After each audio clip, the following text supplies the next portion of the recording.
나는 한 집에 시부모님을 모시고 살고 있었다. 남편인 현우는 내가 얼마나 불행한지 모르고 있다. 남편인 동생 민재 또한 한 집에 살고 있다. 민재는 남편과 8살 차이, 건실하고 다정한 청년이지만 무엇 때문인지 아직 결혼을 하지 않고 있다. 가끔 나를 빤히 쳐다볼 때가 있다. 내가 불쌍해서 쳐다보나? 매일 아침 모두의 밥을 해줘야 한다. 나는 거울 앞에 앉아 피곤한 얼굴을 바라보았다.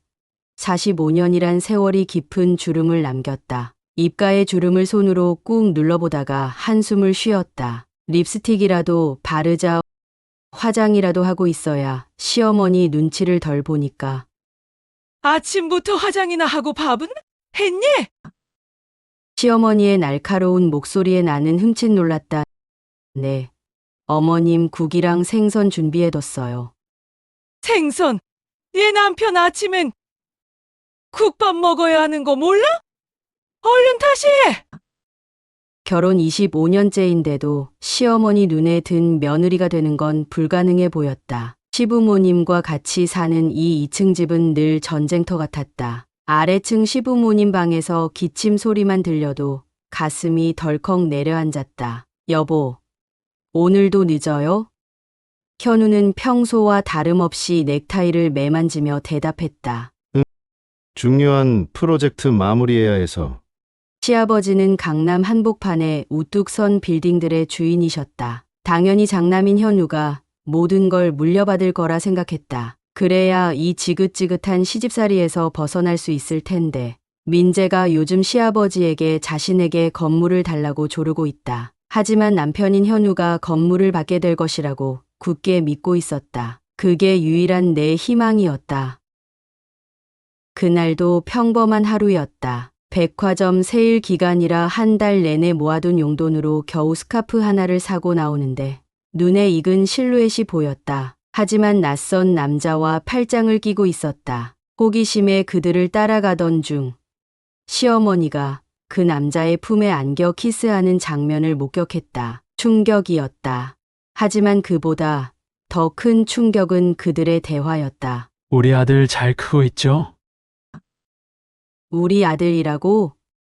머릿속이 하얘졌다. 현우가 시아버지의 친아들이 아닐 수도 있다는 생각이 스쳐 지나갔다. 그럼 내 희망은 어떻게 되는 거지? 친자 확인은 생각보다 쉬웠다. 현우의 칫솔만 있으면 됐으니까. 일주일 후 두꺼운 봉투를 받아들었다. 떨리는 손으로 봉투를 뜯었다. 검사 결과서를 읽는 순간 나는 그 자리에 주저앉고 말았다. 친자 관계 확률 0% 차가운 활자가 나를 비웃는 것만 같았다. 한참을 멍하니 앉아있다가 결과지를 서랍 깊숙이 넣었다. 아무도 모르게 완벽하게 숨겨야 했다. 다음 날 시어머니를 찾아갔다. 어머님. 너 왜 온 거야? 내가 건넨 친자 확인서를 보는 시어머니의 손이 떨렸다. 그녀의 얼굴이 순식간에 하얗게 변했다. 이게 어떻게 된 건가요? 설명해 주세요, 어머님.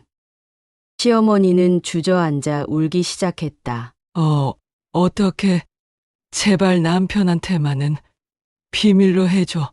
날 내쫓을 거야. 이 나이에 맨몸으로 어디로 가라고? 한참을 울던 시어머니가 흐느끼며 말했다. 그땐 너무 어렸어. 남편은 늘 회사 일만 하고 난 너무 외로웠어. 그 사람은 날 이해해주는 것 같았어. 아직도 사랑해. 어머님, 제가 도와드릴게요. 하지만 조건이 있어요. 시어머니의 눈이 커졌다. 현우 오빠가 모든 재산을 물려받을 수 있게 해주세요. 하지만 어머님도 아시잖아요. 제가 얼마나 고생하며 살았는지. 20살에 결혼해서 지금까지 매일 구박만 받으며 살았어요. 이제는 저도 좀 편하게 살고 싶어요. 시어머니는 한참을 노려보다 입을 열었다. 그래, 내 말대로 하지. 현우한테 다 주자고 설득할게.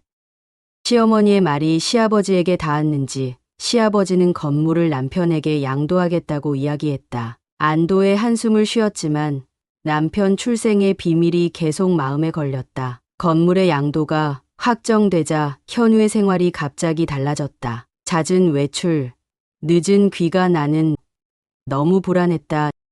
나를 버리는 거 아닌가? 기분 전환을 하고자 다정한 민재를 찾아가 산책을 했다. 도로 위 가로등 불빛이 길게 늘어졌고 바닥에 비친 그림자가 점점 길어졌다. 그리고 그때 호텔 입구가 눈에 들어왔다. 나는 시선을 돌렸고 그 순간 믿을 수 없는 장면이 눈에 보였다. 남편이었다. 그가 호텔 문을 밀고 나왔다. 그리고 그의 곁에는 한 여자가 있었다. 그는 그녀를 보며 부드럽게 미소 짓고 있었다. 그리고 손을 뻗어 그녀의 머리칼을 정리해 주었다. 익숙한 손길, 너무나 자연스럽고 다정한 표정. 옆에 있던 민재가 내 반응을 보고 시선을 따라갔다. 그리고 조용히 한숨을 쉬었다. 형수님, 그가 나를 불렀다. 나는 입을 열고 싶었지만 아무 말도 나오지 않았다. 눈앞의 장면이 가슴을 파고들어 아팠다. 숨 쉬는 것조차 괴로웠다. 그때 따뜻한 감촉이 느껴졌다. 괜찮아요. 그는 낮은 목소리로 말했다. 지금은 그냥 나랑 같이 걷죠. 그 말에 나는 그를 바라보았다. 민재는 아무 말도 하지 않은 채 묵묵히 내 손을 잡아주고 있었다. 그 온기 덕분에 나는 간신히 무너지지 않을 수 있었다. 어느 날 시아버지는 서재에서 오래된 서류들을 정리하고 있었다. 낡은 서랍장 깊숙한 곳에서 우연히 발견한 봉투. 친자 확인서라는 글자가 눈에 들어왔다. 친자 확인서를 읽는 시아버지의 손이 떨렸다. 친자 관계 확률 0%. 이게 뭐야? 당신! 당장 들어와 보시오! 시아버지의 분노에 찬 외침이 집안을 울렸다. 그 소리에 모두가 거실에 모이게 되었다. 여보, 무슨 일이에요? 이게 무엇이오? 설명해 보시오! 시어머니는 친자 확인서를 보는 순간 창백해졌다. 여보, 나는 내가 당신을 믿고 산 세월이 모두 거짓이었단 말이오! 그때였다. 민재가 눈을 번뜩이며 방에 다녀왔다. 손에는 사진 한 장이 들려 있었다. 형, 이거 설명해봐! 호텔에서 찍힌 사진을 보며 현우의 안색이 변했다. 이건 형수님한테 이럴 수 있어? 형수님이 얼마나 힘들게 살았는데! 민재의 목소리가 떨렸다. 사실 형수님, 전 오래전부터 형수님을 좋아했어요. 하지만 형수님이니까 그저 지켜볼 수밖에 없었죠. 모두가 침묵하고 있었다. 아버지, 죄송합니다만 제가 형수님과 결혼하고 싶습니다. 뭐라고? 어머님의 일도 있고 형님도 이제 아버지의 아들이 아니잖아요. 시아버지는 한참을 말없이 앉아 있었다. 아내의 배신, 아들의 외도, 그리고 이제 둘째 아들이 며느리와 결혼하겠다고 한다. 내가 언제부터 그런 마음이었느냐? 중학생 때부터였습니다. 형수님이 우리 집에 처음 왔을 때 그때부터 줄곧 지켜봐왔어요. 형수님이 시어머님께 구박받을 때마다 가슴이 아팠지만 아무것도 할 수 없었습니다. 하지만 이제는 형수님을 지키고 싶습니다. 시아버지의 굳은 표정이 조금씩 풀어졌다. 문득 며느리가 25년간 이 집에서 겪었을 일들이 떠올랐다. 아내의 끊임없는 구박, 아들의 무관심, 그리고 자신 역시 며느리의 고통을 외면해왔다는 죄책감이 밀려왔다. 아버님. 내가 조심스럽게 입을 열었다. 저는 이 집에서 행복했던 순간이 있었어요. 그건 바로 민재가 저를 걱정해주고 위로해줄 때였습니다. 시아버지는 천천히 일어나 창가로 걸어갔다. 잠시 밖을 바라보더니 깊은 한숨을 내쉬었다. 좋다.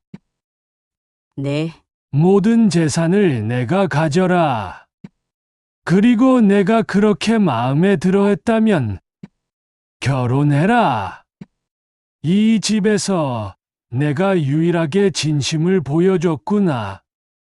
25년간 이 집의 며느리를 지켜본 것도 너였고, 이제는 내가 이 집안을 지켜야겠다.